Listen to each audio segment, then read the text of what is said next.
Got it. Good afternoon, everybody, from Diablo Valley Mac Users Group for our weekly DVMUG virtual Zoom meeting, August the 24th, 2021. That's the date that we're doing this. You may be watching it at a different date. So today, our schedule is our typical questions and answers. Then we're going to discuss a free app briefly, discuss another data breach, and I see breach is misspelled here. And what are relocated items? I'm sure you've all seen that on your desktop after upgrading. A nice little folder saying relocated items. What do you do with that? Yeah. Then we're continuing with Gary Rosenzweig's excellent series on security. Today, we're going to discuss VPNs. Wait a minute. VPNs and break-ins? No, that's not this week's. I hope I didn't make a mistake there. It's going to be different than that. I beg your pardon. Why you should save the date for September the 24th, 2021. At the end of the presentation, we will be presenting a short video. However, we will cease recording just prior to that for copyright purposes. I'm going to switch ahead for a moment. Let's move ahead to questions and answers here. One of our members asks, and I'm not sure anybody can answer this with any authority, is does anyone know the best place to report suspicions of an unreported data breach? We have an account which has definitely had identity data changed, but the company's mum about any breach. The member says that he's not going to be able to be here today, but wants to watch the YouTube replay so that he can take advantage of our discussions. Well, my first thought is if you think there's been a data breach and the company's not responding to any questions or just putting you off, I think it's about time maybe to tell the company that you're going to be looking elsewhere for their services. Secondly, I don't know what else you can do in that kind of a situation. What do we have for any discussions today? Well, first off, I think there's a lot of details missing here. Was it a financial company? Was it just a website? You know, what was it? Because, and is it run by a public corporation? Because there's a lot of data breaches that happen that the public never finds out about, because you know that can have a negative effect on the stock price when it gets out. So you know, we really need a little more detail here to figure out exactly what it is. Is it a bank? You know, is it just, you know, some bulletin board that he's a member of? I mean, probably need to know a little more about it. Even if it's a bank, I mean, he could have used the same ID someplace else and that got onto a hacked list and they said, oh, let's try this account to log into this bank, you know? You don't know if it's a company data breach or an individual data breach. More information. He may be confused about what a data breach is. Because he had identity theft and his account was hacked does not mean he was part of a data breach. Data breach means they got in and got lots of people's information and they didn't necessarily do anything with it, but they have it. If he was hacked, that's not necessarily a data breach. True. Yeah, undoubtedly, there's not much information here. But I would assume that if it's your bank and something seems unusual, I would get a hold of the bank very quickly and demand an accounting and explain to their IT department what you're seeing and what they're seeing, ask what they're seeing and whether you should be concerned or not. If it's some other bulletin board or something, ask to talk to the administrator and share your concerns with the administrator. If it's some kind of a subscription, then I would think that it would be good to contact the administrator at the subscription area and explain what you think is happening and ask them if something really is happening. In any event, if they're uncooperative, I don't think you have any alternative but to cease participation with that company. Does anybody See, disagree with that? The second sentence says, we have had an account which has definitely had identity data changed. Yes. That's not what a data breach is. They use your identity. They steal 100 million accounts and they use your identity to go and do something like apply for credit in your name. Changing your data, that means your account was hacked. So that's a different thing. Yeah. But yet you can still see the data. Can you still sign in? If you can still sign in, then maybe it wasn't. So it's hard to tell. Okay, next question. Yep, I don't have any other questions. So Oh, there's, open. okay, I'm looking on the BBS, I see one. One that came in today, noon. Is Greg Okay. here? Gregory Butler?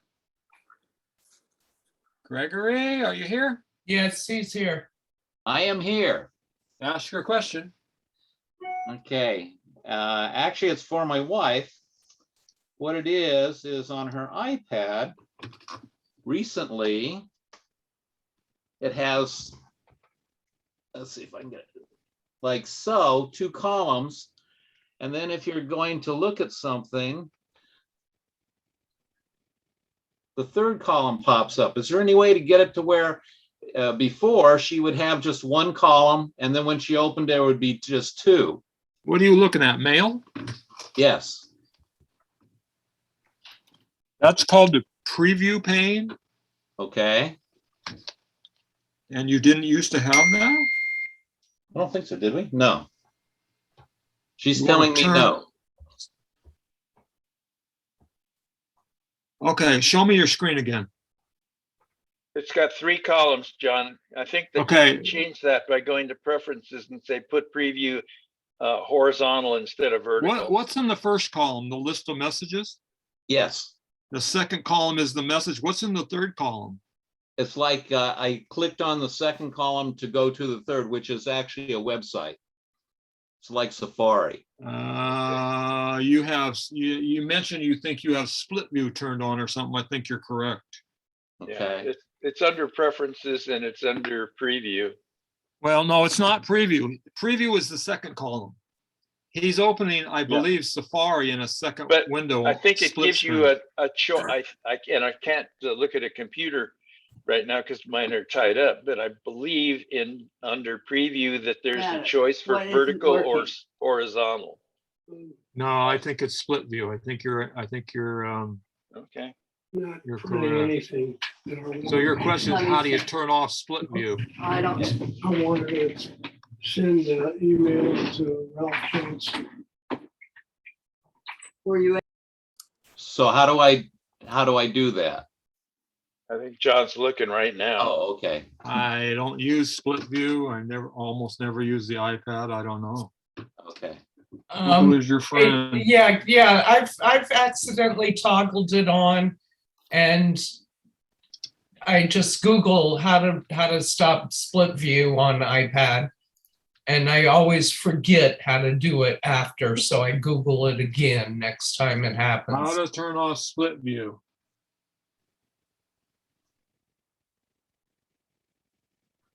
Open settings, tap general, then multitasking and dock. Open multitasking menu, turn off, allow multitasking. Well, that disables it permanently. You Okay. might be able to, you might want it on. So there's a way you swipe somehow and it makes it go away. Let me see if I can Google it myself. Yeah, since I got all three of my screens tied up, I can't get into preferences to do this.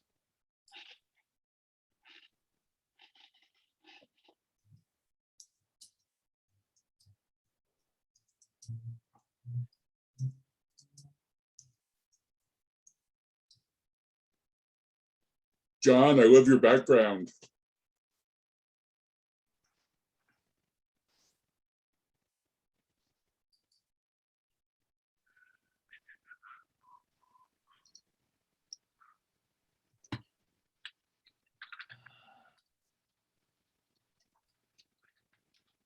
Split. That's if it's iPad only. How to get rid of splits? No, that's the permanent.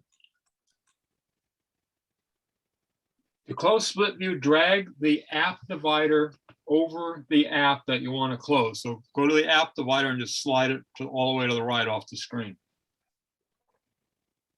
Oh. There you go.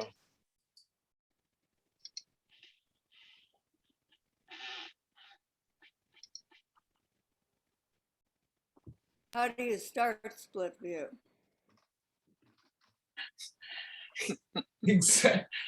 Exactly the same problem. I always forget how to start it, so I Google it.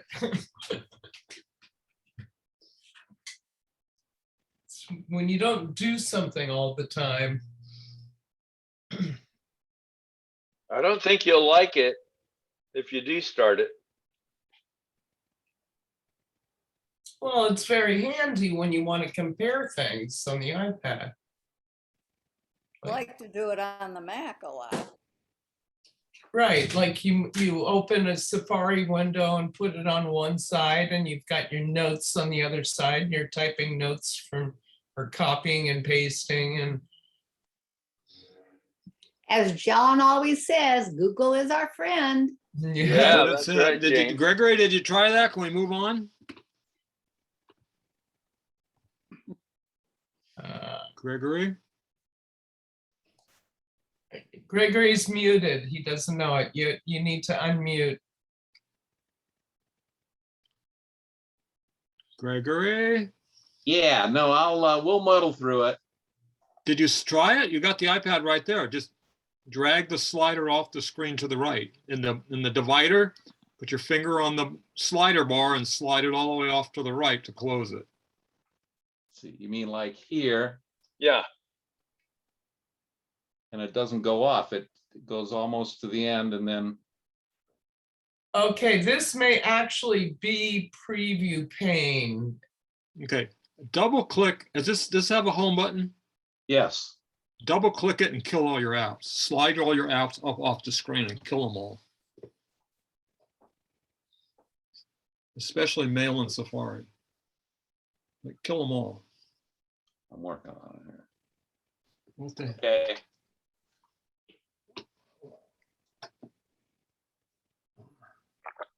And then, Start Mail again and see if it's still split. yep, It's still split? yeah, Oh, no, you don't have the third column. well, it will be. Oh, yeah. Yeah, it is. And it's a web page on the right? Yeah, it's Is it a web page of a link in the email? yes. Okay, click on a different email and see if the preview changes. Okay. How do I get rid of this? I've got all these. You killed all your apps, right? Yes. Mm, Okay, Go into mail. okay. Do a different app. Yeah. Right here, scan and body links. There. Can you put your finger on the divider between the column 2 and column 3 and slide it to make it different sizes? Can you move it? Yeah. That but just did. Sure, but do you do it again and it comes back? Oh, okay. I can get the third one, but not the second one. I think the second one has to stay, doesn't it? Like so. Well, yeah, that's the thing. You If can you move want- it from, you can move and change the size of it? Well, I It's got to can, be under the preview settings, I'm positive, yeah, where you can okay. put the little window blind up, move it up, and then you can see the preview at the bottom. Somewhere in the iPad settings, there is preview show at bottom instead of show at side. Okay, I don't believe this is a preview. If he has a web page open, this is really hard to see what you're doing. yeah, as an example, in this one, this is a Bath and Body Works commercial. Hold it closer to the screen, Greg, Okay, because all we see is glare.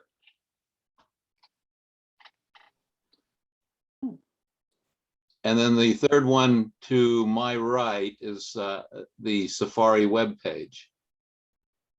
What happens if you slide? That looks to me like a pop-up window. Isn't there a little controller at the top or something? Well, I Now it just went took it away. off. Now Well, I it's took it gone. off by, Wow. How did you do that? Well, there you go. There's your answer. That's what I said. You slide it to the right. No, but if you want to look at anything on that page, if you want to shop anything or look at anything, it comes right back again. If Do you click ever it- want, okay, here's the, do you ever want this to happen? No. Then go to settings and turn it off. okay. What am I turning off? Preview? No, that was the first thing I told you, and you said, no, don't do that. Okay, It's called multitasking. okay. How to get rid of split screen. Open settings, go to general multitasking, Okay, I don't and have a turn that multi. feature off. They don't have. I go to general, but I don't have multitasking. Me neither. Do you have iOS 14? Whatever the current one is, yes.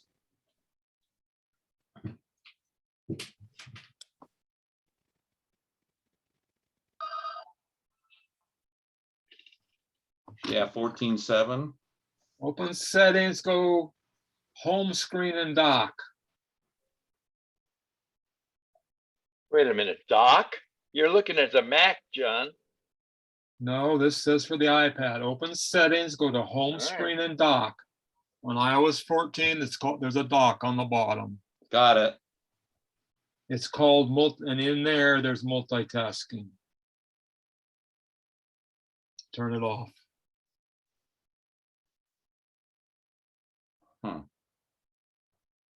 Okay, well, Did you We'll find work on it. multitask? You Well, I find still- I don't understand what you mean by the dock. I mean, I have the dock at the bottom. Okay. But it looks Open like I'm, settings. There's 3 steps. Go to settings. okay, In settings, there's home screen and dock on the left column. No, there's not. no, Okay, so you don't have iOS 14. And that's what it's called in iOS 14. And in previous versions, it's in a different place. oh, No, it's Like- okay. It's below. After general in Yeah. settings, then there's control center, then there's display and brightness, and the fourth one down is home Home screen and dock. okay, got it. In there, there's Oh, multitasking. multitasking, okay, Turn it off. Multi-apps, multiple apps. okay, allow Turn that multiple off. apps. It's called multitasking. No, it's multiple apps. Allow multiple apps. That's what Right. I'm looking at it right now. That's the next screen. That's after not you what do the that. directions say, so we're looking at something different. I said, how do you turn this off? It has screenshots. That's not what it's called in the screenshot. Okay, yeah. Okay, here's- it went in home screen and dock. Under multitasking and dock, there's a multitasking with a caret. You press that and then you toggle off allow multiple apps. Yeah. Yeah. Okay, got it. Yay. Did that stop it? Yes. Yes. Okay. Thank you so much.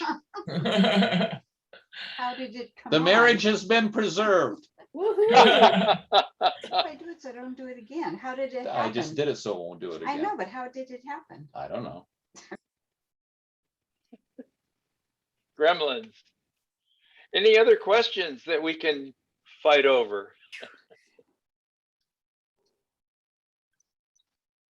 No other questions today?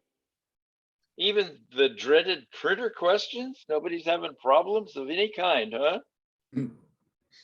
Well, if somebody thinks of something, we can always get back to it after the At the presentation. end, yeah, at the end of the meeting.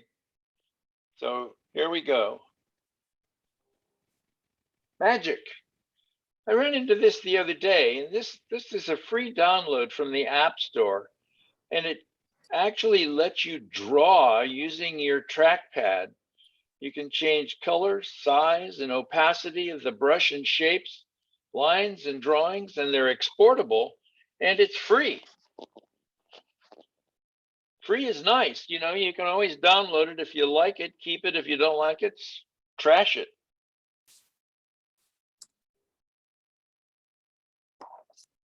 I don't know if you guys like to know about that stuff or not, but I find it interesting, you know. Yeah, looking for- I'd like to hear about it.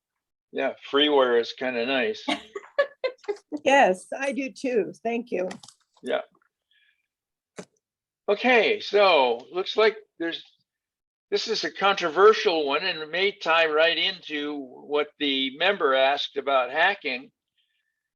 It's claimed that AT&T was hacked and 70 million customer records were taken, and the source is a website called restoreprivacy.com. And here's the link right after that. AT&T, however, denies this in strong terms, but the hacker has posted, and he's posted things before and proved reliable, if you can call a hacker reliable, that he will sell the whole file back for $1 million. Who can you believe? But if you're an AT&T user, it may be prudent to change your password. I think this is a first where somebody actually claimed to have hacked something. The company claims that it was not hacked, although we've seen that before, but they're denying it in strong terms. But yet, if you have $1 million, you can buy the 70 million customer records. Who knows? Who knows? Has anybody ever seen this? When you update your operating system and you see Yes. a nice new file there with a little arrow indicating that it's an alias saying relocated items. Yeah, First I time- always wondered. Yeah, the first time I saw that, it was early on and you could not delete it. Now, of course, you can delete it. But for some definitive information, let's see what Gary has to say about it. Let's see.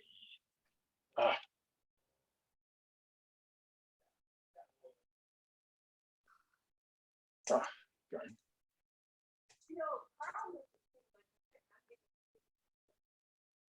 Play you.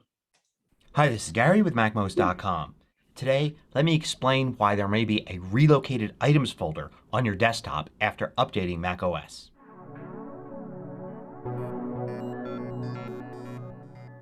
MacMost is brought to you thanks to a great group of more than 1,000 supporters. Go to MacMost.com/Patreon. There you can read more about the Patreon campaign, join us, and get exclusive content and course discounts. So after a macOS update, you may find this folder here on your desktop. It's called Relocated Items. A very common question is, what is it and can I delete it? And the short answer is yes, you can delete it. First thing I want you to notice is that this isn't a folder on your desktop. This is an alias. Hello. Hello. What the Yeah, we heck? lost it. Hi, this is Gary with MacMost.com. Today, let me explain why there may be. Okay, Rick, now we got side by side with your notes again. Boy, I'm telling you. Okay, stop sharing for a second. and open it up again. I really apologize for this. We thought we had this whipped.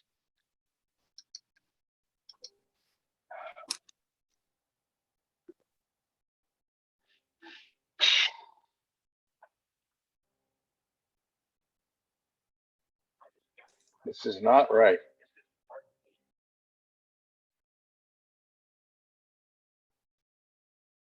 I apologize abjectly for this, and I don't know why it's happening.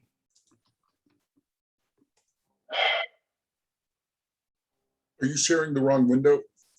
Yes, and I don't know how to get it to stop. Let's go back over here. We're not sharing anything right now. Back up here. And share screen again with sound.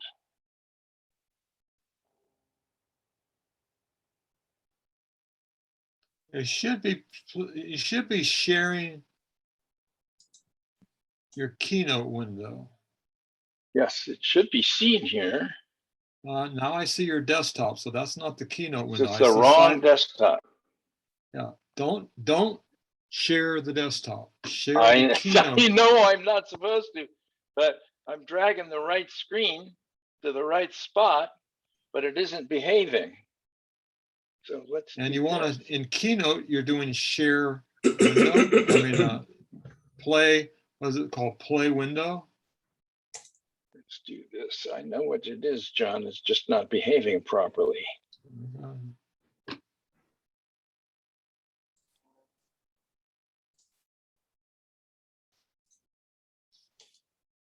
Well, we're seeing your whole window, your whole. Yeah, I know. I know. Okay. I'm going to drag this over to the second window.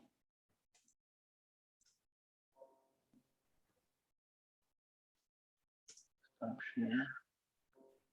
And start share.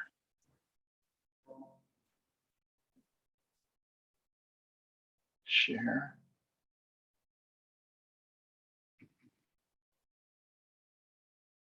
You're not seeing it though. I see it. Do you? I see it with the thumbnail. Hi, this is Gary with Playing in MacMost.com. a window, Today, go full let screen. me explain why there may be a relocated items folder on. There you go. That way. I think you're not seeing the. Hi, this is Oh, Gary with that's MacMost.com. correct. Fun. Today, let me explain why All there right. may be a relocated items folder on your desktop after updating macOS.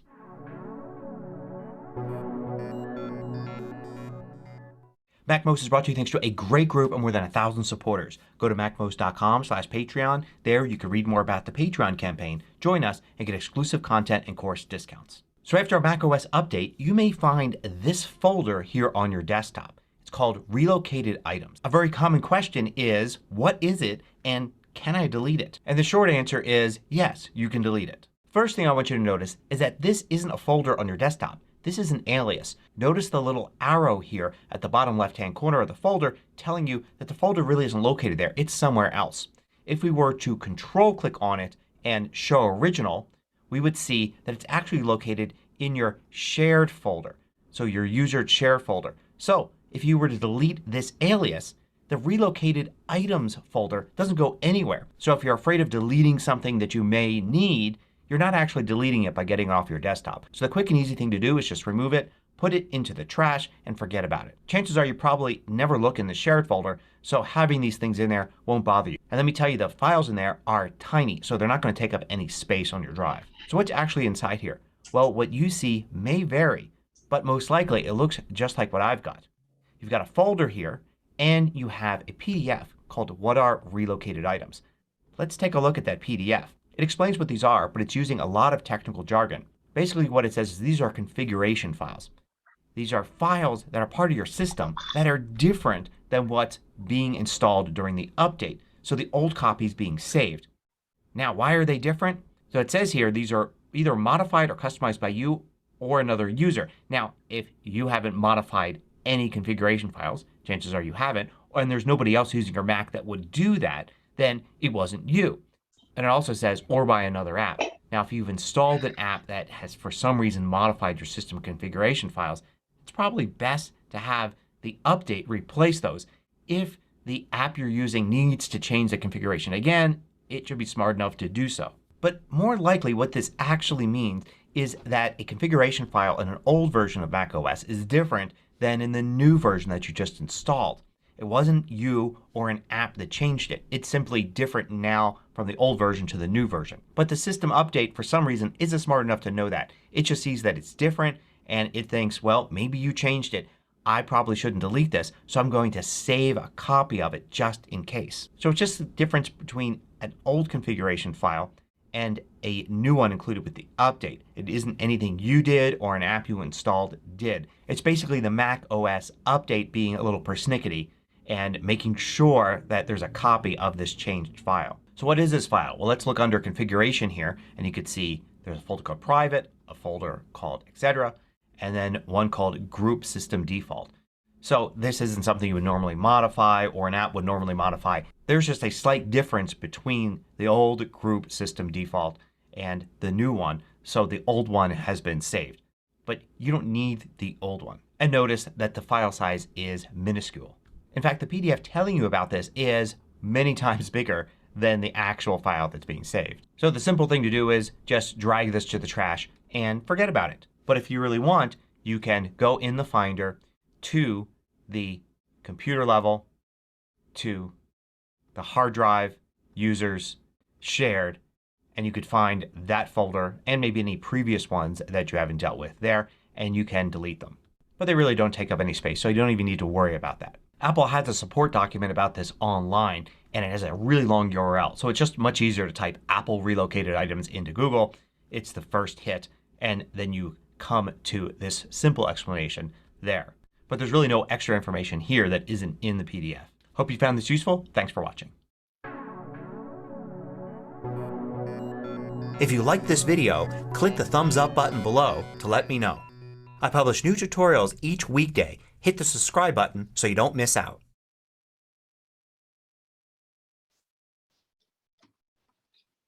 So there's something that he didn't mention in here, and I'm surprised he didn't.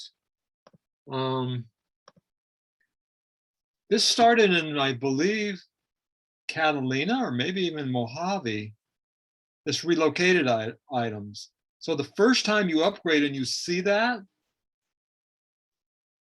if you had stored documents or stuff on your hard drive, that's no longer allowed.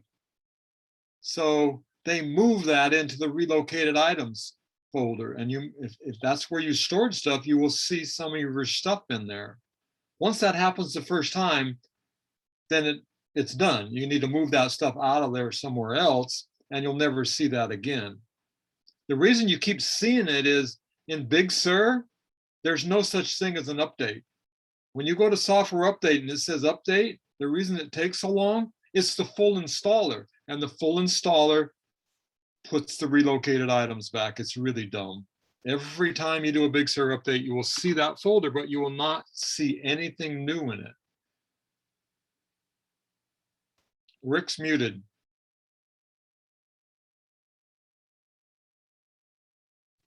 Do you So agree that gotta we should delete it? Rick's muted. How about now? Am I muted? Yeah, you're okay. Okay, I'm holding the space bar down. See, I don't have a video, so I can't see. Are you saying that starting in Mojave, that if you used the documents folder within the users folder No. on the Back in the old days, and you used to see people would store stuff on the root level of the hard drive. Oh, yeah, right. Yes. And that's no longer allowed. So when did they split the hard drives? Was it in Catalina? It was before Big Sur. I think it was Catalina that they began Right, so that. when they split the hard drives, anything you had on the hard drive that you had stored there, it moved that to the relocated items folder. And then you would open that and you may have seen some of your missing stuff in there. Once it's done that, there's anything ever new in that folder. So you need to move that stuff out to wherever you want to save it. And then every time you install Big Sur, it's a full installer. and it puts the relocated items alias back on your desktop, you can just throw it away. Yeah, this is true. I'm glad you mentioned the business about the full reinstall of the operating system too. I don't know why he didn't mention that. Yeah, I don't either, but I'm sure it's perplexed a lot of people that it takes so bloody long, even with really fast internet, to install even some of these updates. The latest update took me a good 15 minutes, at least 15 minutes, the last time they had Yeah. the latest update. And then during the restarts, it would say about 10 minutes more and so forth. And I've got pretty fast internet.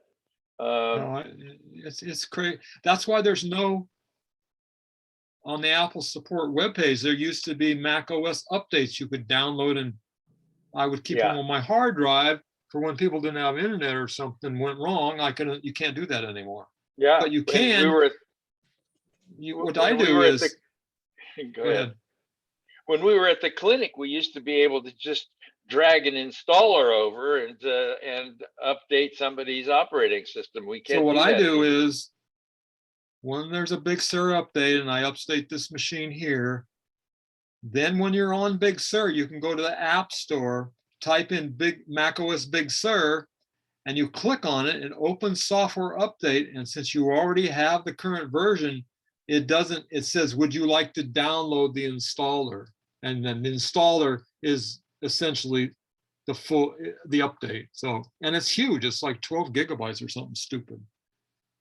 And then I keep that. So you can, use that as the updater. It works. It's just, not as fast or easy as it used to be.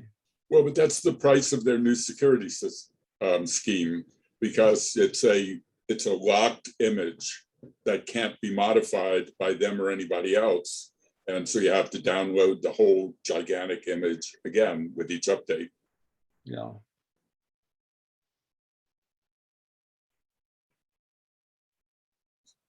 Yeah, So I wonder if maybe that video was made earlier before Big Sur. Well, That's maybe, why but you didn't mention they it? no, I think that's brand new. Okay. What he didn't mention is when it originally started in Catalina, people used to store stuff on their hard drive. Some people would store their documents folder there back from when they had a habit of doing that in OS 9 or something. And you open up people's hard drives, when I look at them, sometimes there's stuff on them, on older machines, random stuff that they keep there. And it would move those because outside of their user folder.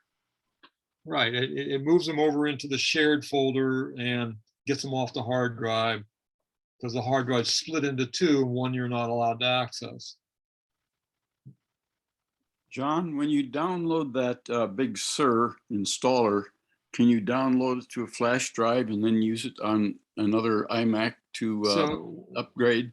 Yes, whenever you download a Mac OS installer, it goes into your applications folder and then launches and says, okay, we're ready to install Big Sur. You quit the installer and then you go in your applications folder and you drag it. It's always called install Mac OS. Drag that out to wherever you want. If you run the installer, in the process of installing in cleanup, it will get rid of that. So if you won't find it after you install it, you got to quit the installer and then go drag it off. If it's anywhere else when you launch it and you run it, you'll still have it. Thank you.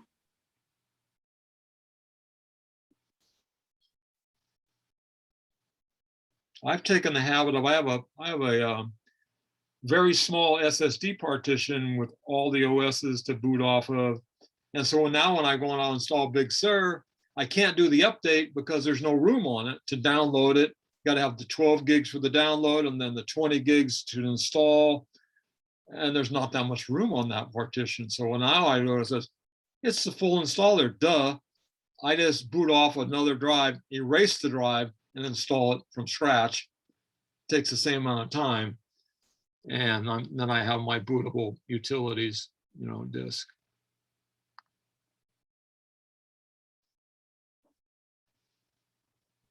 So now Rick, now you got your notes back. Yeah, again, Rick. your screen just changed from the single frame to the double frame. There it is. Now, whatever you did, that fixed it. Now you're muted again.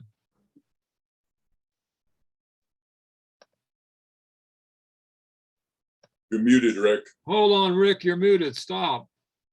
Stand by. You're still muted. You need to click the Rick, main window. Rick, you're and then muted. unmute.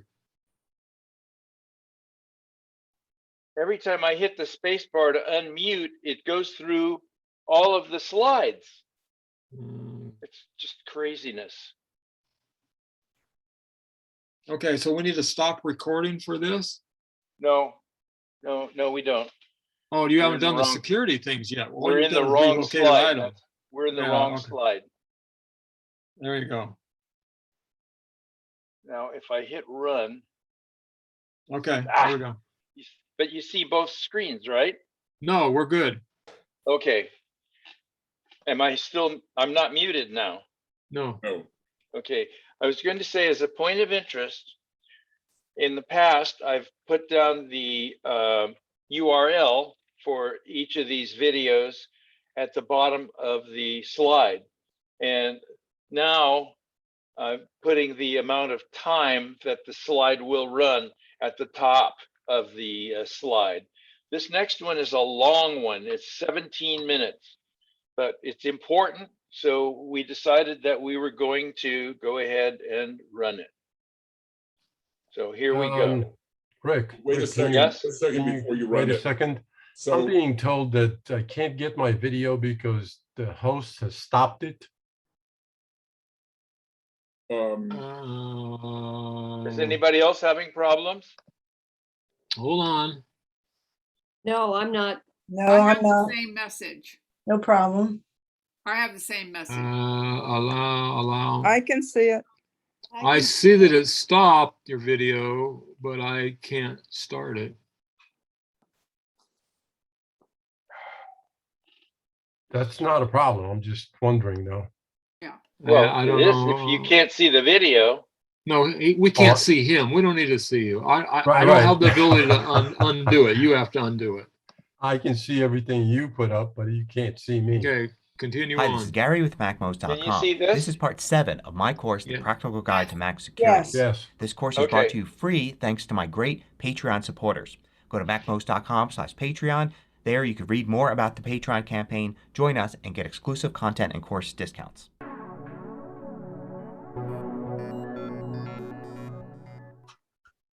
So let's look at virtual private networks.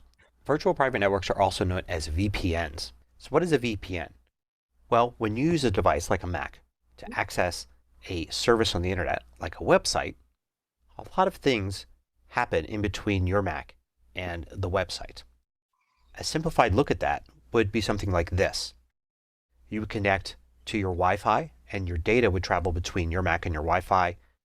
Then it would travel to your ISP, usually through a modem of some sort, a cable modem or DSL modem, some sort of equipment you've got, and then would go to your ISP, your internet service provider. From your internet service provider, it will go out to the internet where it would go from one router to another, perhaps bouncing around the country or world until it finally reaches the web server that has the data. And then this works in both ways. So your request would get all the way to the website, and the website would send back the data all the way through that same chain back to your Mac. There are 3 parts of that that are really out of your control. Let's assume that you trust the website. That's why you're going there. Maybe it's your bank, maybe it's a shopping site, and that you trust your Mac. But those 3 spots in between could be places where you could be spied on, where your data can be intercepted.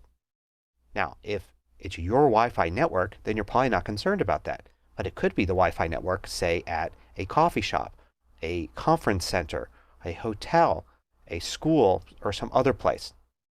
Then also, after it leaves the Wi-Fi equipment, it has to go to the internet service provider.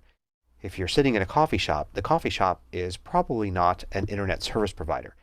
They probably have contracted out to a cable company or telephone company or some other internet service for their internet connection. That's the ISP that they've got. And you don't know who that is. And you don't know whether or not you should trust that. And then from there it goes over the network, and there are lots of points there where you may or may not want to trust that your data is going through there and somebody could see it. And let me point out that it may not be that the organization, for instance, a coffee shop, may be the one not to trust. For instance, a coffee shop could be completely harmless, but somebody could have somehow gotten into their Wi-Fi equipment and installed malware in there. So the coffee shop is innocent, but because they're not internet savvy, they haven't secured their Wi-Fi hotspot that they have sitting over the counter that everybody's connected to, and that's been compromised. And now you can't trust the Wi-Fi, not because the coffee shop isn't trustworthy, but because their equipment's been compromised. So VPN will help you solve this problem. If you install a VPN on your Mac and then you turn it on, then this entire diagram changes to look like this. From your Mac, you've got installed on it a VPN client. It's software running on your Mac, and that's going to encrypt all the data as it leaves your Mac before it goes to the Wi-Fi network. So everything here in red shows where data has been encrypted. So if the Wi-Fi network has been compromised, they're only going to see encrypted data. So it's just going to look like a bunch of scrambled data to them. They can't tell what it is you're doing, where you're going. They can't see any passwords or information at all. It's basically all encrypted through the Wi-Fi network, through the ISP, and most of the way through the internet until it finally reaches the VPN server. So when you buy a client and a server for VPN, the client part is the software that gets installed on your Mac. The server part sits out there. It's the company that you're going through. So if you went through, say, ABC VPN, you would get the ABC VPN client on your Mac, and somewhere out on the internet would be the ABC VPN server, and you'd be connecting directly to that through the Wi-Fi ISP and the internet. And at that point, the data would be decrypted, and then it would go back out to the internet and to the website. So you would bypass any problem with the Wi-Fi equipment, any problem with the ISP's equipment, and most of the problems that you might experience out there on the internet. Your data would be traveling, for the most part, as encrypted data that nobody could get to. So what does this protect you from? Well, first, it protects you from bad Wi-Fi networks, but also against bad local network equipment. So the Wi-Fi router could be fine, but the modem, the cable modem or DSL modem sitting behind that, that might be compromised in some way. Using a VPN will protect you from that. And the internet service provider itself, if it's tracking data, for instance, that would just encrypt things as it goes through that internet service provider. So your coffee shop's internet service provider or hotel's internet service provider wouldn't really know what it is you're up to at all and would be able to intercept or see your data. So what does it not protect you from? Well, there's a big misconception, of course, that install a VPN and now you've secured everything. And that's not true at all, because most things that you're worried about aren't really going to be affected at all. For instance, if the site at the other end is bad, like if you're connecting to a fake site or a site that's trying to steal your data, a VPN is not going to help you. You're still giving your password or information to that site. Malware has nothing to do with malware. You could still download malware from a site you shouldn't trust just as easily over VPN as from anywhere else. VPN's not going to help you. Your online accounts aren't protected by VPNs in any way. So if you have a weak password on your Facebook account, using a VPN on your Mac won't in any way affect that. And any social engineering attack you get, any phishing attack, any link you click on that you shouldn't, any way you're tricked into giving up your password, VPN doesn't help you with that at all. The other thing the VPN doesn't protect you against is the VPN company itself. So it's important, if you're going to sign up for a VPN, that you trust that company. That company is keeping everything safe. Now there's an alternative to VPNs called SSL. And you probably know SSL more as HTTPS. If you look at a URL, if you're going to a website, you may see http://apple.com. But if you look closely, most websites today say HTTPS, not HTTP. This means it's secured. It's SSL. What SSL does is it encrypts data from your Mac all the way to the website. So basically there's an encryption that's agreed upon between your computer and the website, and the data traveling from your computer all the way through the Wi-Fi, ISP, and all the way through the internet to the web server is all encrypted. If it sounds a lot like VPN, it is. It really does do a lot of the same things. It's actually even more comprehensive than using a VPN. So how does it compare? Well, one of the best things about using SSL is it's automatic. Probably every site you're going to today is using HTTPS. If you try to go to a site like Gmail or Amazon or Facebook or a bank with HTTP:// it's just going to change that to add an S. It's going to automatically connect you securely. The only sites still left around that don't use secure stuff are maybe some old data sites where you're not really logging into them. Maybe you're just going to and there's just somebody's blog or something like that. Almost every site you go to today where you have to log in, you're doing it over HTTPS. So it's automatic. It's easy. There's nothing you need to do. You're already using it and it's free. It's not cost you anything. Whereas a VPN, usually you pay an annual fee to use a VPN. The only downside to it really is it's not hiding where you're going. If you're going to go to a site like Amazon, then the Wi-Fi network, the ISP, they all know that you're going to Amazon.com. They don't know what data you're sending back and forth between Amazon.com. They just know that you're going there. So there's that one little piece of privacy that probably isn't important in most cases. So the question is do you need a VPN?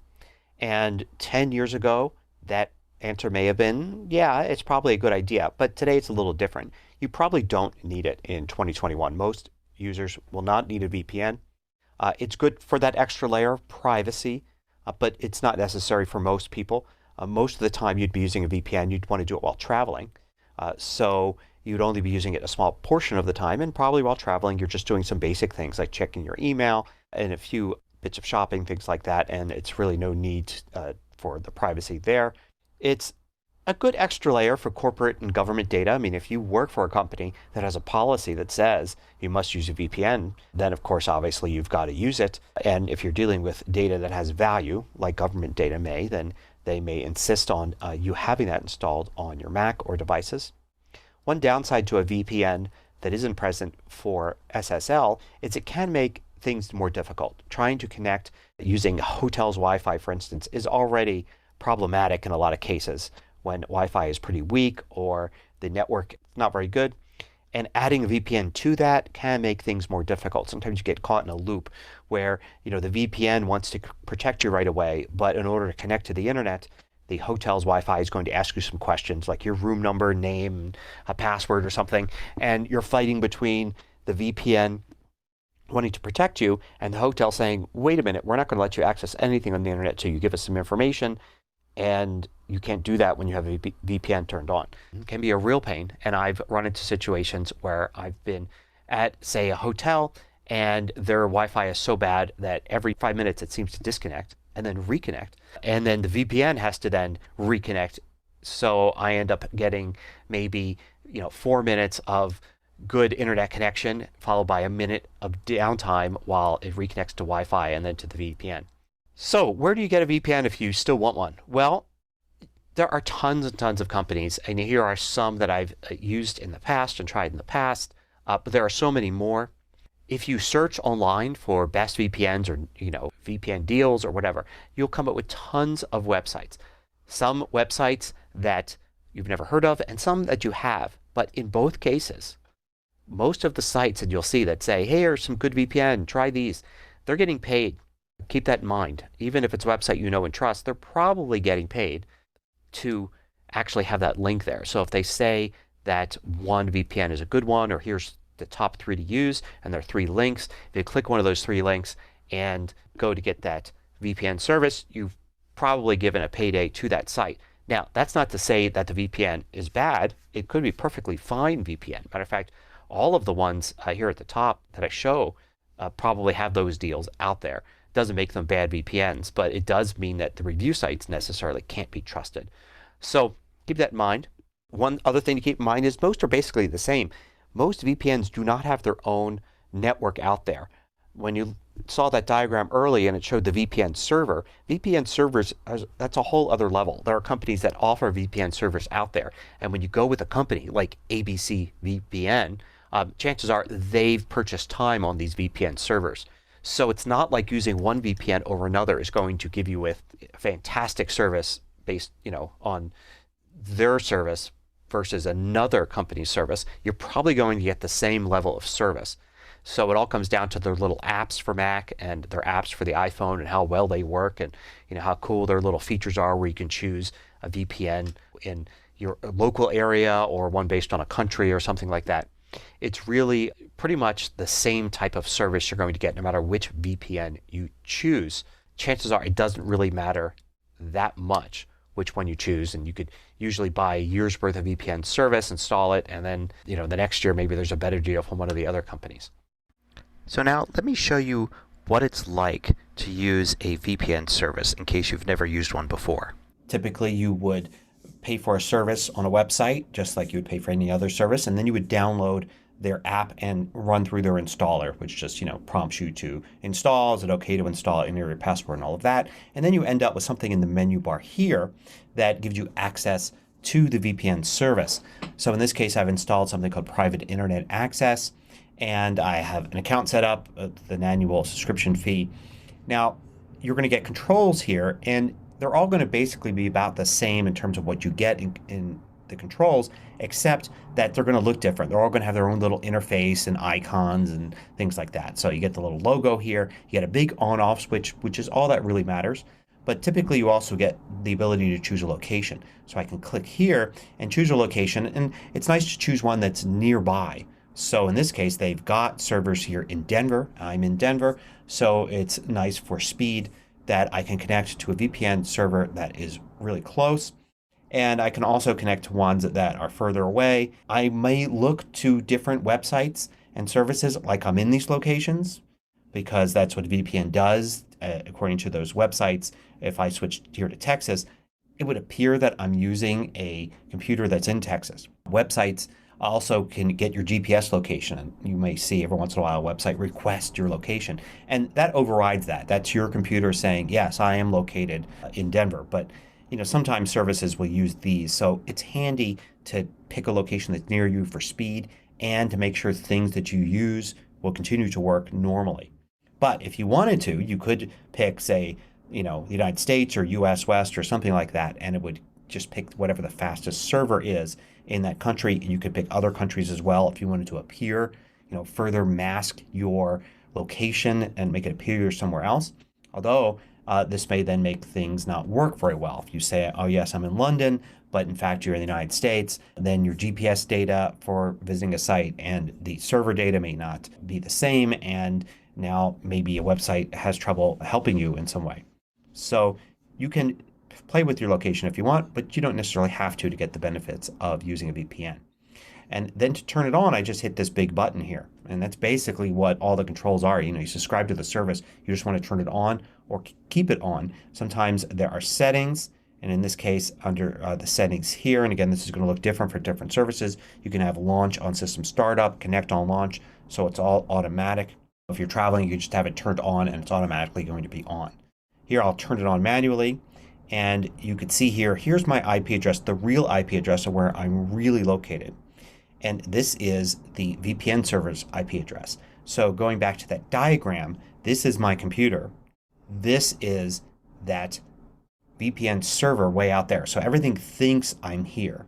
But in fact, then all the data is going through the VPN service to me. So that's part of the protection there. And then while I've got this on, I look like I'm here. And that's about it. Everything then is encrypted between me and the VPN service. And as long as I have it on, it's going to work like that for any network traffic I've got. But I can then just turn it off here to disconnect and go back to just using the internet regularly. If you liked this video, click the thumbs up button below to let me know. I publish new tutorials each weekday. Hit the subscribe button so you don't miss out.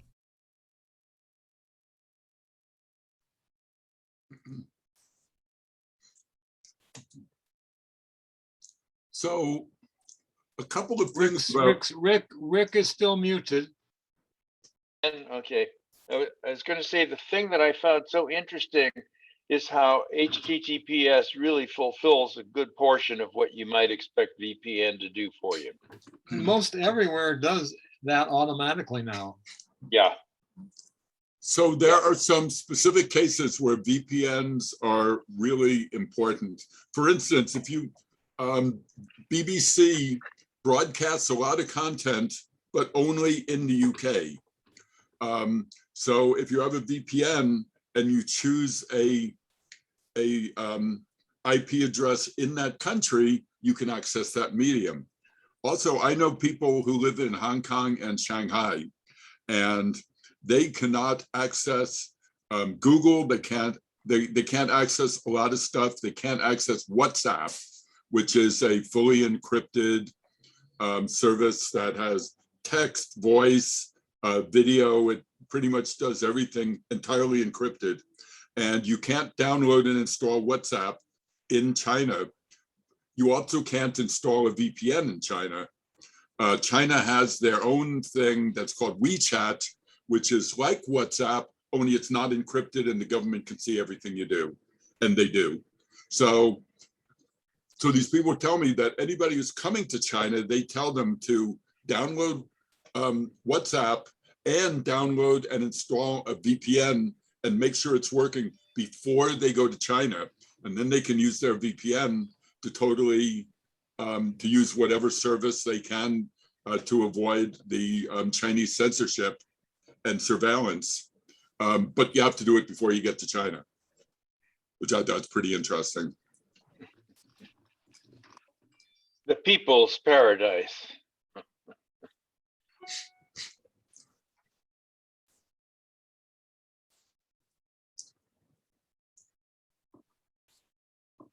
Rick, you're muted again.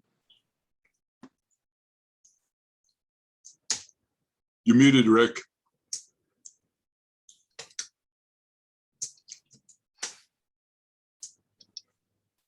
Still muted. Rick, you're muted.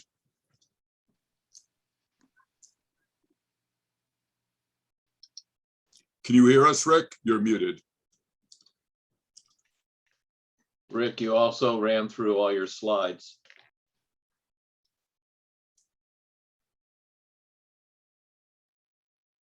We should have part 8 after VPN.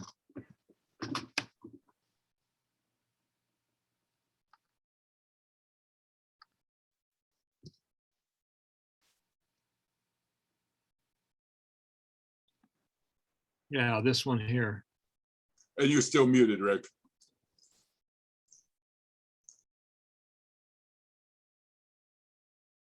Unmute. Okay. Let me bring this back here. There you go. we Okay. can hear you. Okay, this is really messed up. It worked fine the other day, but we're having problems today. So what I was going to say is that I thought it was very clarifying when he talked about how to select a VPN, that most of these places where you go receive a kickback, and that in his viewpoint, one is just about as good as the other. Just look for the best deal. So that's a little bit of a word to the wise, I think. So let's go back to sharing the screen. And also maybe think twice about using a free VPN. Yeah, they got to be paid somehow. So you aren't sending your data to your ISP, you're sending it to them, and they can, what are they doing with it? You know, what else you have to look at is where are their servers located? You know, it's like if it's in China, would you want to use one that they can look at? True. I don't think I would get a VPN from China. No way, no how. Okay, I'm going to try this again here.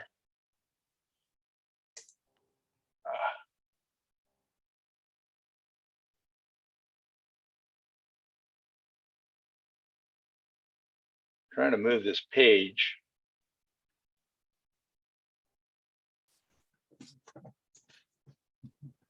Going to new share.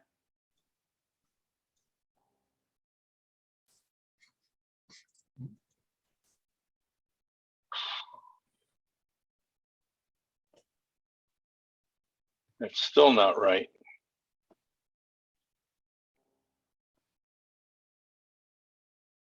Play.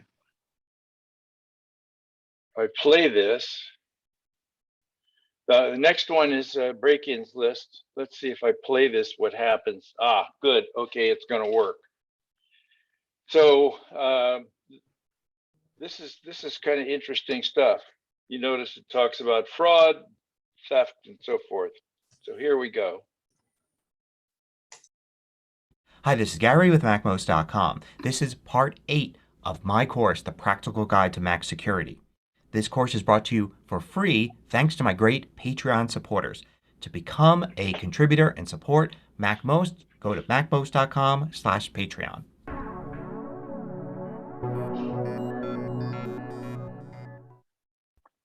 So what to do if one or several of your accounts have been compromised despite your best efforts? Perhaps you're a victim of social engineering and you notice that you can no longer log into one of your accounts because your password no longer works, or you can log in and notice unusual activity like somebody else has been there. So what do you do? Well, first, don't wait. Now this may seem obvious, but a lot of times people have had accounts broken into and they think, well, the damage has been done. I will get to this after dinner or tomorrow morning or Monday morning. I'm going to research it and figure out what to do. But you have to treat this as an emergency that needs to be dealt with immediately. Like if you came home and found your house had been broken into and locks are busted, windows are broken, and you need to secure your house. So don't wait. You need to treat this with the utmost urgency because damage may not have been done yet. Matter of fact, you may be able to get away with very little damage if you take immediate action. But if you wait, things will get worse and worse. So first, you need to secure the accounts. So start with the accounts that you know that are compromised. Now, in the case of an account that you can't get into, you need to use whatever recovery actions there are. Sometimes getting sent an email with a new password, or having to call a phone number, or getting a text message, some sort of recovery thing. It depends on the site. You have to try to log in and look for links that say lost my password, need to reset my password, that kind of thing. But start with the accounts that you know are definitely broken into. Get in there and change those passwords. But don't stop there. If one major account has been broken into, you have to assume that your other accounts may have been compromised as well. So you want to look at your list perhaps in a password manager, or take out a piece of paper and start making a list of all of the bank account websites, credit card websites, sites like Amazon and eBay, and then all of the tech sites like iCloud. Maybe you have a Dropbox account, a Microsoft account, a Google account, all of those, and go through them one by one and change the password. So you log in, do whatever the site requires to change the password. Every site's a little different, so it does take time. But you've got to go through and change all those passwords. Make sure you're pretty complete. Obviously start with the ones that come to mind first, that are major ones, but then don't stop until you've changed even minor sites that aren't really that important but could be compromised because one of your accounts was. Remember that if an email account is compromised, then it's very easy for somebody to request password resets and then get them through an email account. So that's all it takes, is an email account is compromised and all of your accounts can be compromised. Don't forget to look at things like security questions. So say you have a site that you're not using two-factor and asks you a question like, what is the name of your first pet? Well, somebody could have left a back door in there. You can go in and change your password, and now you've secured the site with the password. But what you didn't realize is they went, changed the name of your first pet to something else, and now 3 months from now they could try to get into the site again and say, oh, I lost my password, but I know the name of my favorite pet, and they've changed that. So make sure that you change any security questions. I suggested in a previous video that you change them to things like numbers or random numbers and letters. So just change it to a new set of random numbers and letters and then record those so you have the new security question answers and any backdoor has been sealed off.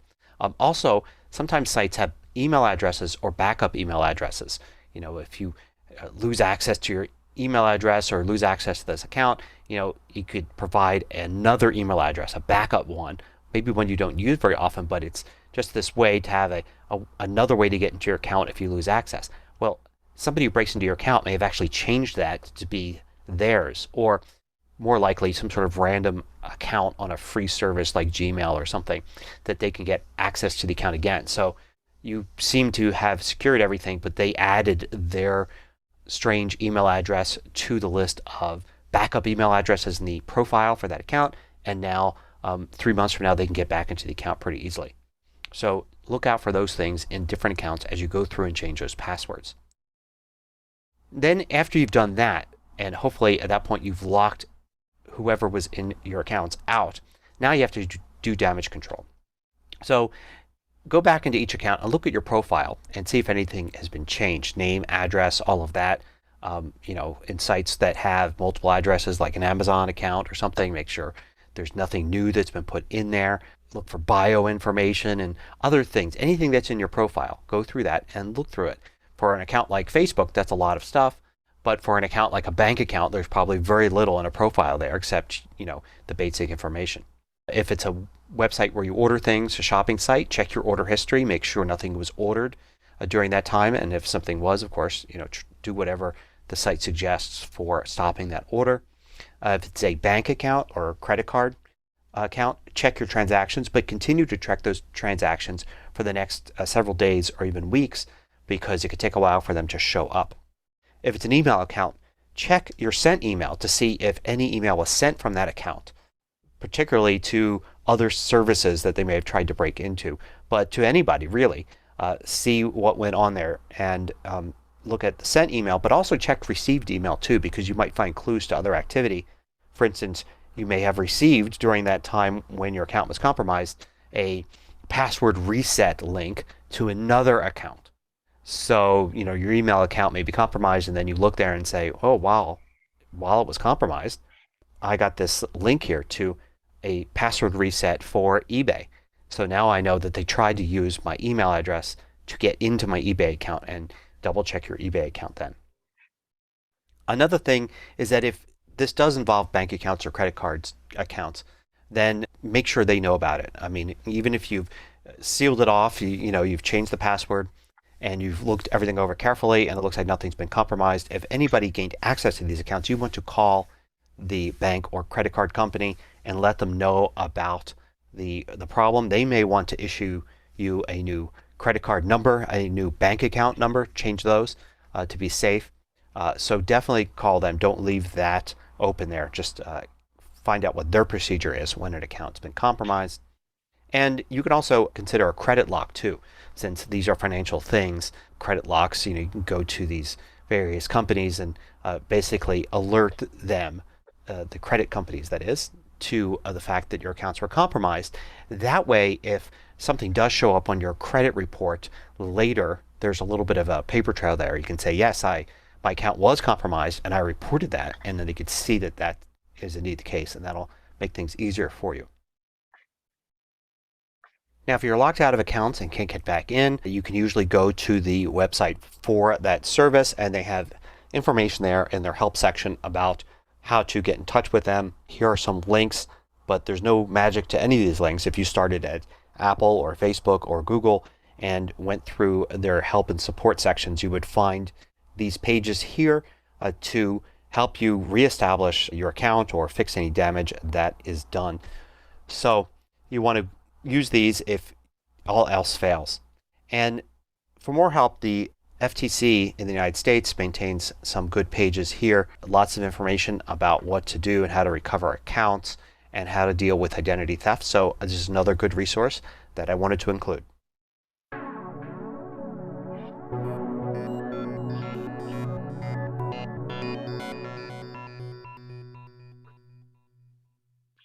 Very, very useful information. And the person who posted the question earlier today may find this to be of great interest.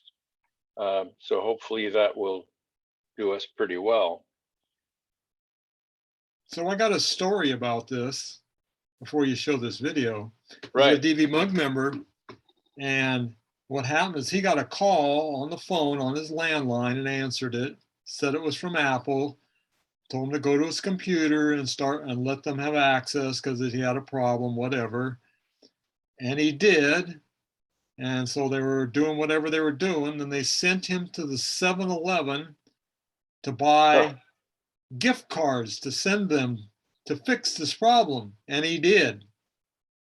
Meanwhile, he left them on his computer and he wasn't there. So they could do whatever they wanted and he couldn't see. He got to the 7-Eleven, asked for the gift cards. They didn't have that gift card. So he called the number and they answered. And he said, well, whatever gift cards would be acceptable. And he asked the 7-Eleven guy, well, do you have these gift cards? And people in the store and the people working there said, oh no, that you've been ripped off. That's a scam. It happens all the time, people coming in here. So he ran home and, knocked them off, but the damage was done. So I investigated. It took me 3 trips, couple hours each time. So they went into his Gmail and they had his Gmail forwarded to their address and then had it delete the messages from his inbox. So his mail still worked, but he didn't see the incoming messages. Meanwhile, they went to Walmart and made an account in his name. They went to eBay. They went to these places that were making accounts in his name, but he didn't know it because he wasn't getting the inbox.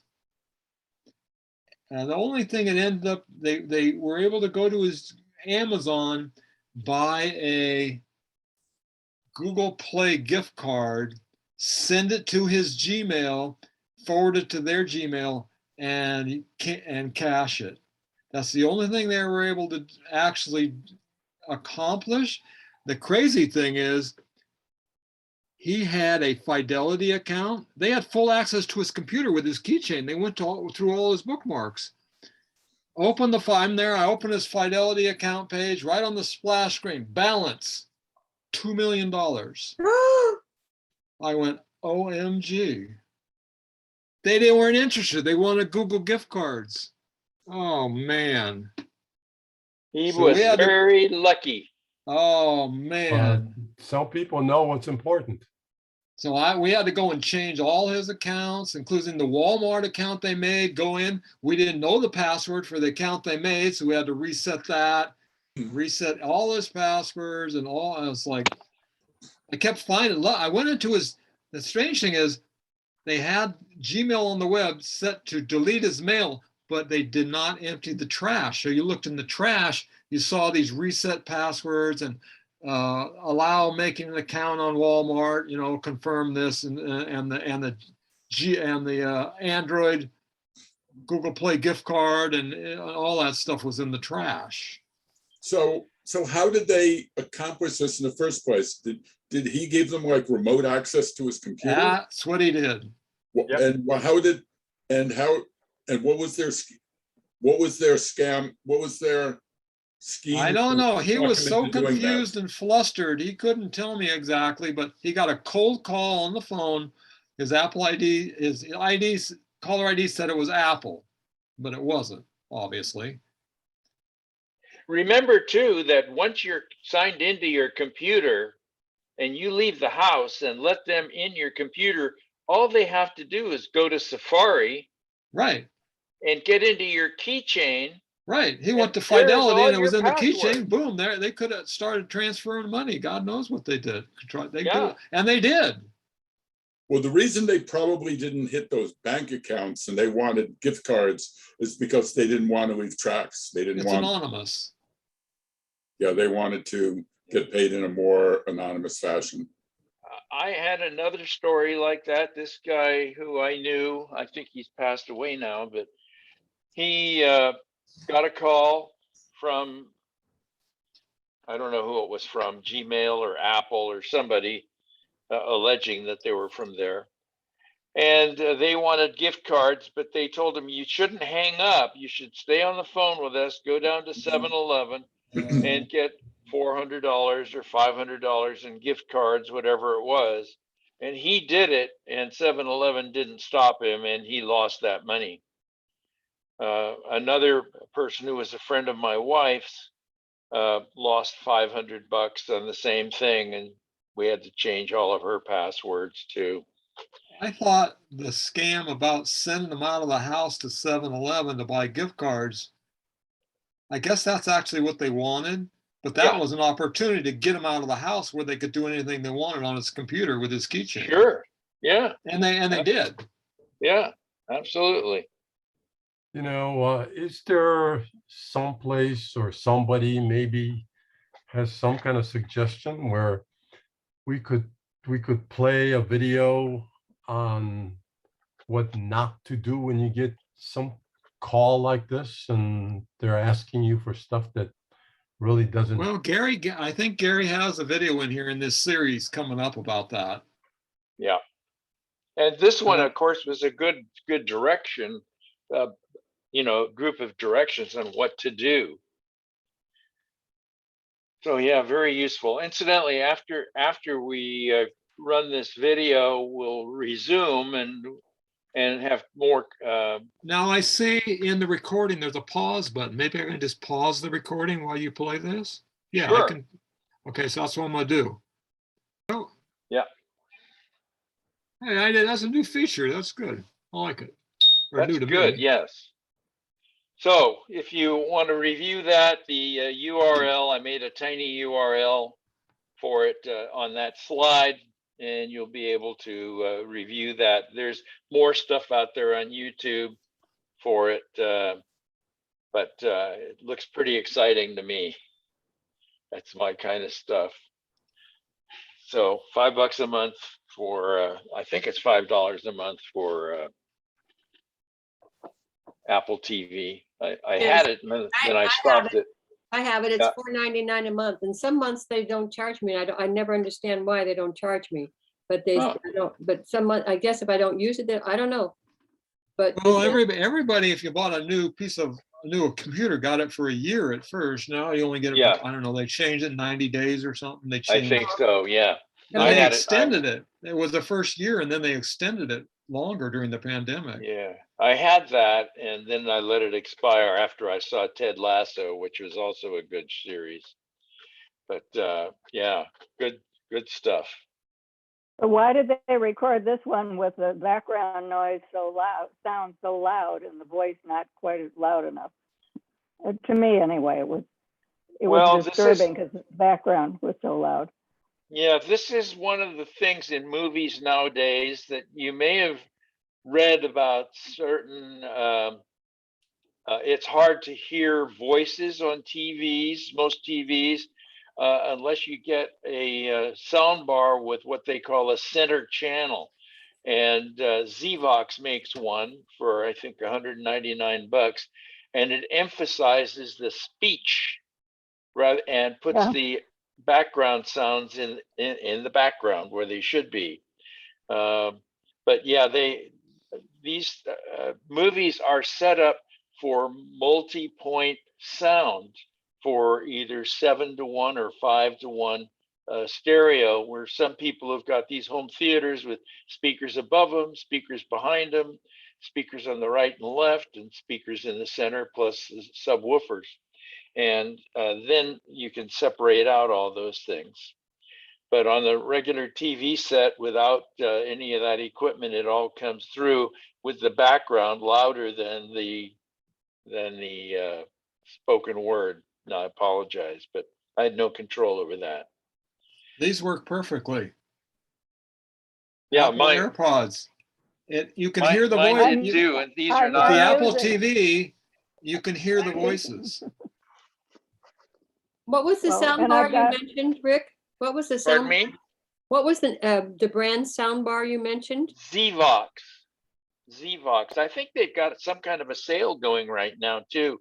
I have a couple of friends who bought those and they love them, and they're of a certain age, like I am, and it's just a small little sound bar, a couple of feet across, but it has that center channel, and you can actually control how loud the center channel is without the other stuff. Is it V like Victor lock?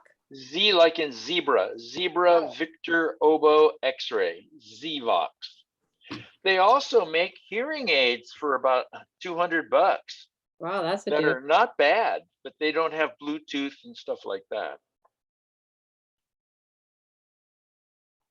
So yeah, hearing aids are sold over the counter, can be sold over the counter now. So there's a lot of places that are selling them, and you can get some pretty good deals. Actually, I have one of those Evox soundbars, but I've had it a long time. I don't even know how to adjust for making the center sound more. Where are the adjustments? Google it. Google it. Okay. I don't know. I don't have one. I have another Okay. kind of a sound bar. But yeah, just Google it. I'm sure that you can find. Any piece of equipment I buy has a paper manual in it. The first thing I do is I go to Google and type in the name and the model number and PDF, and you can always download the PDF manual and save it on your computer. Yeah, I And save them in Dropbox or Google or Apple, wherever. I have a folder of manuals up in the cloud so that I can get that manual on my phone, my iPad, or either of my Macs. And it's wonderful. I had a problem with a satellite clock the other day, went to the manual, and of course, the computer's not convenient to where that clock is. So I whipped out my phone and there's the manual, you know, it's nice. then you can throw away the paper manuals and don't have them cluttering up or lose them or Get rid of whatever. the clutter. Absolutely. Who gets paper manuals anymore? I never get any paper manuals. Oh, sometimes they're just a flyer. Yeah, they're a little folded up little something or other inside. Almost everything comes with this little tiny little something in the box. Yeah. And you need a magnifying glass to read the print. That's right. But if you download it on your computer, it's great, very readable. I hate those manuals and easy startup guides that are all pictograms. Yeah.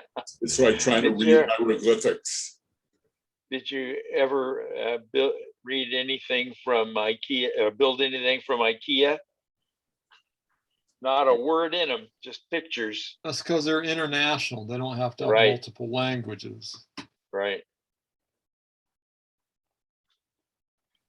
Sometimes it's better because they have a Chinese translation. You can't understand what the hell they're talking about. I know, yeah, it's terrible. Like that, it was a Chinese thing, and I thought, what? I could not figure out what they meant at all. Yeah. There was something lost in the translation. Put the nail to the hammer and push. Yeah, they're strange. So we don't have anything else today, so we can go to a free-for-all at this point. Surely more. Still have 32 people in here. Surely you have more questions. I can see chats now. I couldn't before. I have a question, Jennifer. I lost your video from my phone and I had to go to my computer.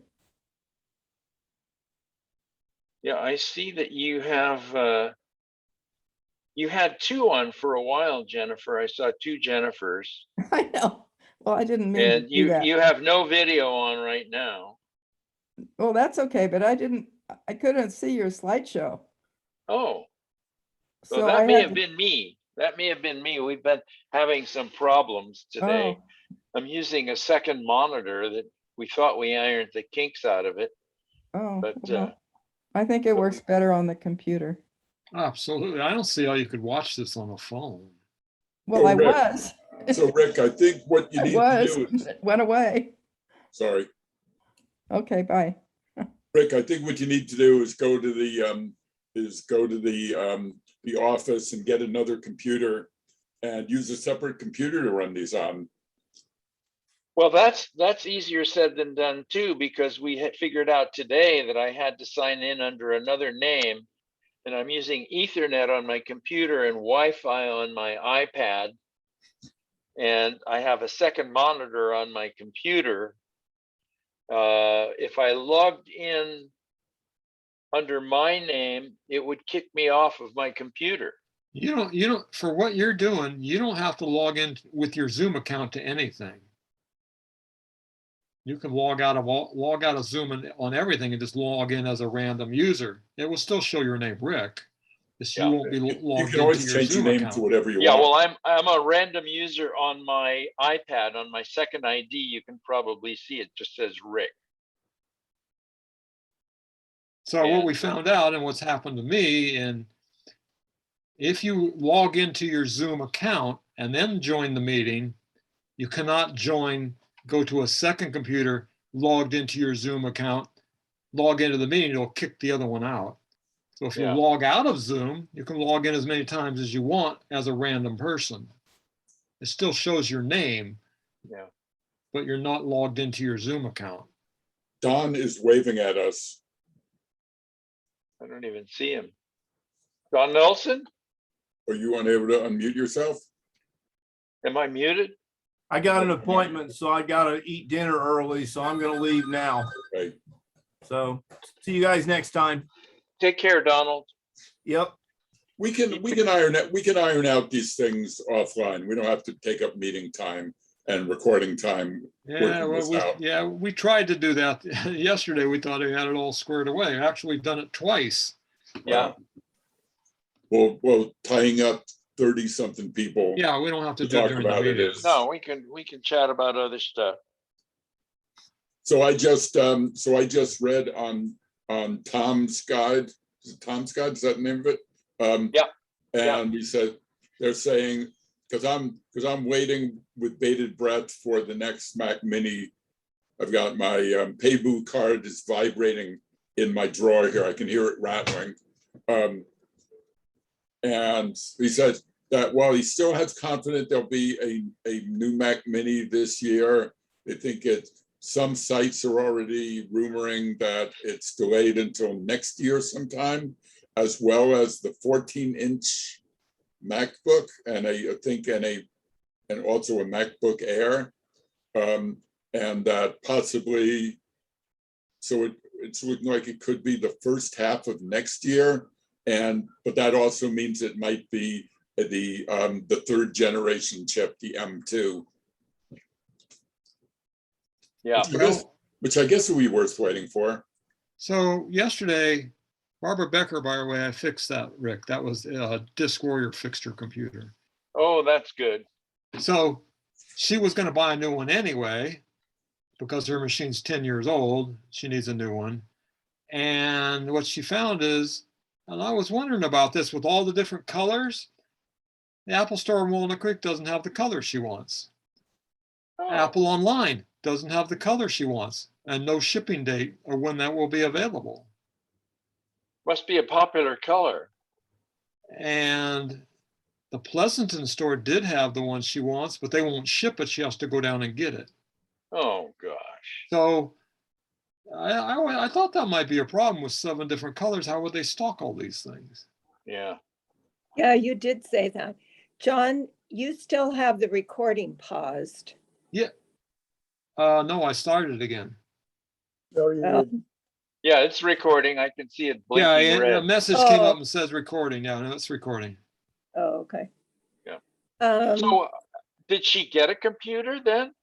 Yeah.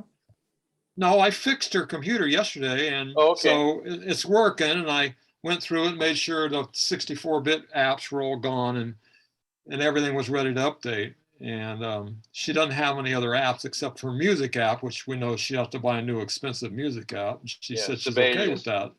Yeah, and she'll just have to do that if she, They have 2 versions of that. One you can rent and it's perpetual updates, and the other one you can buy outright, and then you just have to pay for updates. That's the only thing she had that wouldn't work, or was not 64-bit after I cleaned out the Adobe stuff and Flash and all the old, I cleaned it, she only had 100 gigs of data too, so she can get the base unit. Yeah. For what it's worth, the color she wanted was silver. Right, not an unusual that's color. not unusual. Oh my God. That's what I thought. I was unavailable curious, online. Apple, you couldn't order it. No shipping date. For heaven's sake. Are you talking about? Well, maybe it's not popular and the other colors are. So maybe they're just not making them. What was There's she no- buying? What was she buying? Silver, An iMac. silver iMac. This is a base iMac. So I have a big iMac why and would I she thought- care? Why would she care that much about the color? Well, they offer you the colors you want, the color you want. You don't want another color. What are you talking It'll- about, it'll go- Kenji? Why Yeah, wouldn't come she on. care about the color? Right. Yeah. Yeah. You don't go to the Oh, ice you cream can store and walk in and say, "What flavor do you want?" I don't care. Give me whatever. Let's pick one. No, but I want silver chocolate. goes We're out of chocolate. Ah, forget about it. I don't want no ice cream. But silver. When are you going to goes get with chocolate back everything. in? I don't know. There's chocolate shortage. I don't know when we're going to What, get what was, chocolate. what was that, Janet? That's the only reason Silver I go- tune into this. What was that, Janet? Oh, I was gonna, silver goes with everything. Everything you got is silver. Why would you want to have new colors? And that's so stupid. Well, you never know. It is what it is. So But what I want to know is when are they coming out with the 16-inch MacBook Pro?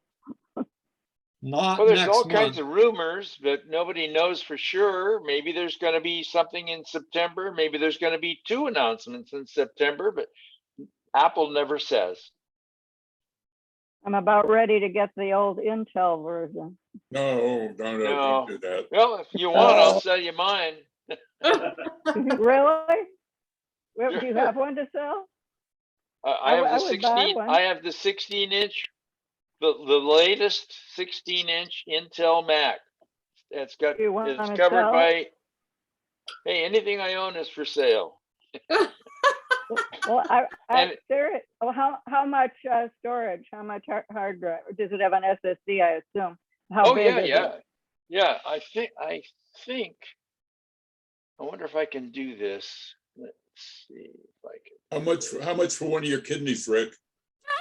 Oh, I don't know. Maybe 350,000. How's that? Oh, a million. Let's see. This is 16 gigs. And let me go to system report. I think I have a terabyte in here. Let's see. That would do for a while. Most So- everybody Janet, seems- they're not going to support it for a You while. guys- For you a guys little had- while. No, it's a 512 gig Oh, SSD. no. No. So Bruce, did you see my message? I asked you if you can if you could start your video now, Most everybody seems to have No, I their video didn't. off. Yeah, a because lot of people. there's something odd, because normally as a host or co-host, I can send them, send a request you start your video, but I can't today. That option isn't there. Yeah, Uh, mine is saying that too, unable to start your video. really? Mine says the host has disabled it. Same Really? thing here. iPad. Mine too. Huh. I had I stopped just mine looked at your because message. I stopped mine because I kept leaving the room because I was getting text messages. I had to tell my husband, so I figured I just never turned it on. But I tried now and it doesn't go on. Yeah. So I wonder- the host account, can you tell people to start their video? Because the co-host can't. It's not an option. That's weird. Oh well. So Rick, have you updated Zoom? And As of last and week, you're I don't. muted. There was an update today. Yeah, Oh, I did not. I updated both of these before I started the meeting. I always do that. Yeah. I did updated not. it a couple of days ago. Wait, I Oh, just wait a minute, found hold on, tick hold on. box. Zip- There's a tick Bruce. box. Yes, sir. I could ask, I just sent a request to you to No, start video. I found it, if you would listen. There's a tick box at the bottom under more, Oh, and then at the bottom, allow participants Done. to The word start done. video was unticked. okay, that's what it, Oh. okay. How did that happen? Well, it's easy if you're in there trying to say mute all upon entry or something, and you just accidentally let go of the mouse in the wrong place or something. Okay. It's Now just, here. yeah. So Okay, Bruce, now you you- should be now- able to start your video now. Everybody I should did. be It's able working to. just fine. Thank you. Yeah. Oh yeah, there he is. So I have a question. Do you, I still Oh. can't Not that it matters, but I can't. I can't either. You disable me. Huh. It says Try it now. allow Try it participants now. to start Maybe it's just video. taking some time. I just tried it. Says still unable. Not that I care. I like my picture better anyway. That's a nice picture. Now, what I did was I updated. So if you didn't update, it might be it. When I Could saw be. that I wasn't able to, I went and updated. Could be. Do you still have to update the Zoom on your iPad or does it do it automatically?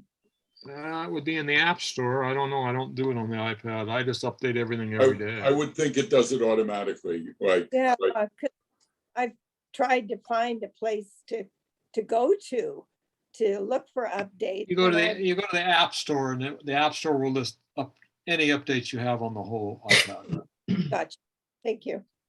Yeah, I just on the iPad, I got out of the meeting and I went to the App Store, typed in Zoom, and yeah, there's no update. It just says open. Oh, okay. Thank you. Okie doke. That's interesting. These people that don't have their video on, I don't have the ability to send them a request to start their video. I'll just do it after we get off the meeting. I'll just update. That's weird. But I don't think that's what the problem is. I think it's, I don't know. It's one of those Zoom mysteries. Yeah. It must be because fog is rolling in on Kenji. That's the problem. Yeah. Under security, I clicked start video. I don't know if that means everybody.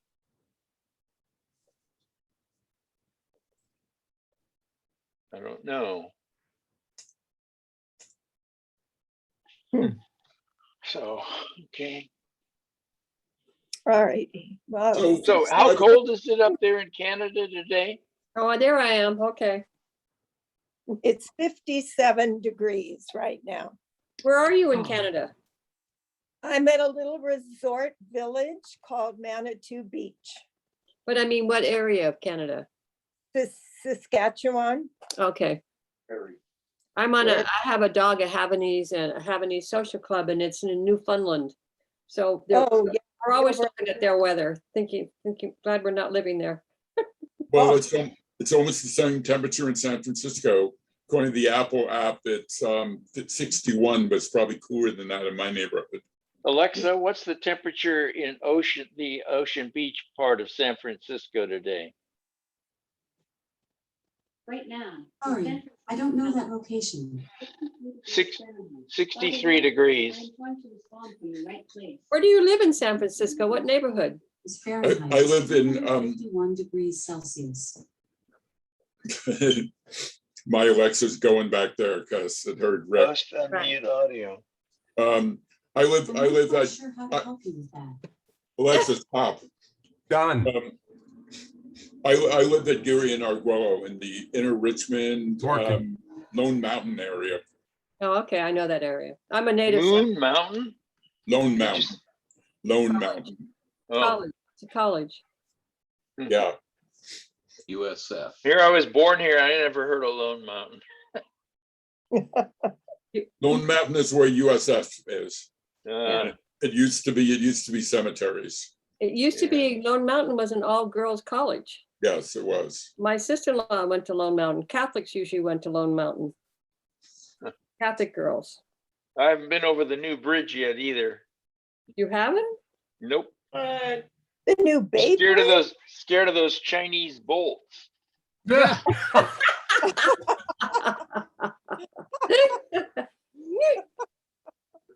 No. I never go to San Francisco. I haven't been to San Francisco since the last Mac World, I guess. Wow. I just don't have any need to go. Zabignew is holding up his list, something about lost audio. Host Host. unmute. I sent a I sent a. Okay, hold on. Okay, just I sent a request to everybody to unmute just to see what was going on. Are you still muted? No. I'm No, not. isn't. Did just Oh, unmute. good. Okay. But I was. But you know what? When I mute myself, I'm not able to unmute. Huh. Oh, maybe that's another toggle. That was button. another checkbox, and when I went on the recording computer, Oh, it was okay. When I went on and also this Oh, computer, look, it was and still how come locked. they got unticked again? Yeah, I know. I saw that. I just ticked them all three on. All three of those boxes should be ticked. They are now. Now they're checked again. Oh, they got to be checked. Yes, they have to be checked, not unchecked. I see. You were unchecking them. I see. Bad host. Bad host. No, you're good. It works now. So I have a question. Steve is giving you shame on you. You're good. Do we edit these videos before you post them? Absolutely not. No, we just have our hot No way. mess. Here you Way go. too much work to try to do that. And I think I'm getting one with your color too. I think I like that rose gold. The rose gold is beautiful. Yes, I agree. Oh, it. Now I'm very confused. What rose gold? What? Kenji, Let me can you get refresh something your black or memory. something? The rose gold Pink. MacBook Air. PINK. Looks like silver. It's Pink. not pink, it's copper. Look, It looks like looks nothing silver. like my pink shirt. This is copper. It's pink. What's your Beautiful. favorite color, Kenji? Rose gold. I didn't even need a laptop. I just got it because I figured it was going to be the Because last of the one color, in right? rose Yeah, gold. okay. Space Cool. gray. That's funny.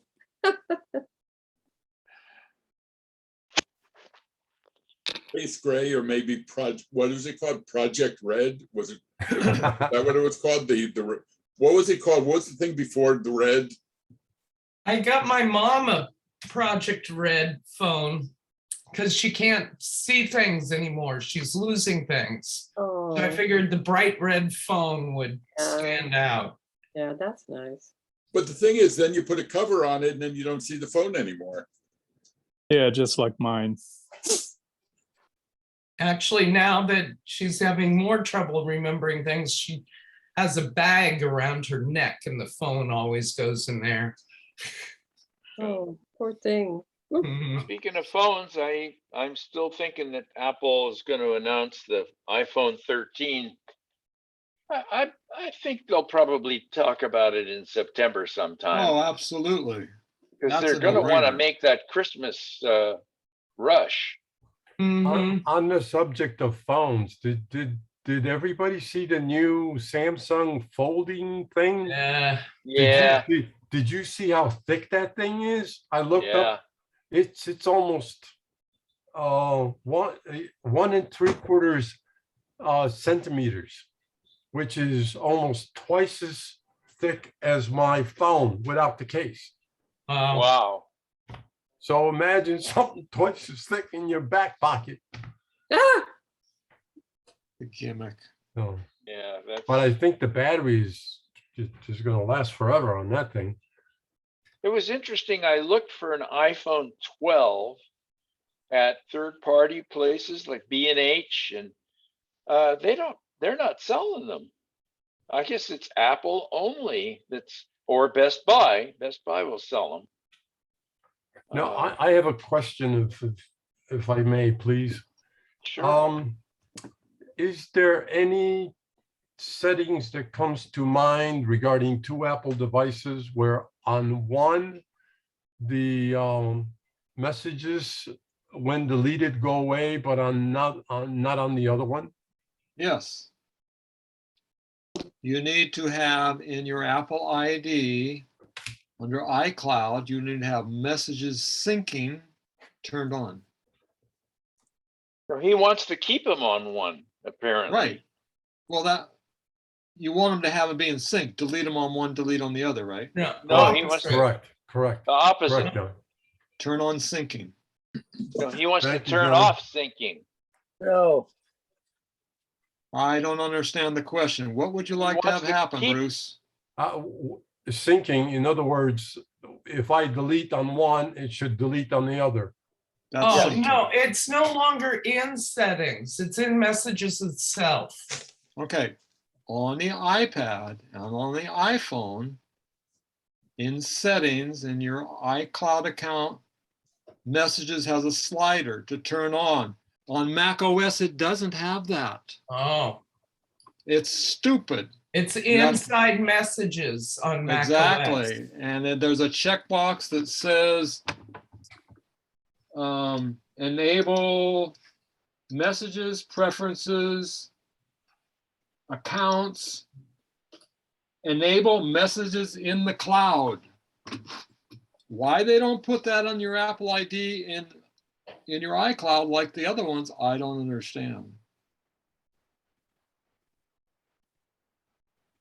So it's in a different place, and once it's turned on and everything syncs, incoming will be the same, everything will be the same. You delete it on one, it deletes it on the other. Sends everything to the cloud. Where is that setting? I'm looking at messages. I don't see enable cloud. On your Mac? No, on the iPad. Oh, On the iPad, it's not in messages, it's in settings.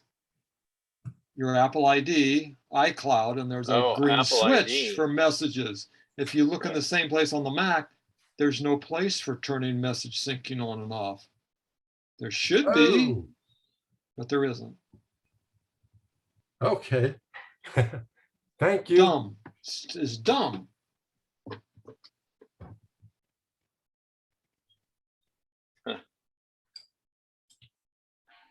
Yeah. Okay. So, Well, Well, it's time to go. yeah. Thank you all. Thank you. Okay, Thank we you. will stand by. We will go to gallery view, and the rest of us that are still here will wave bye-bye. bye-bye. And we'll Bye-bye. say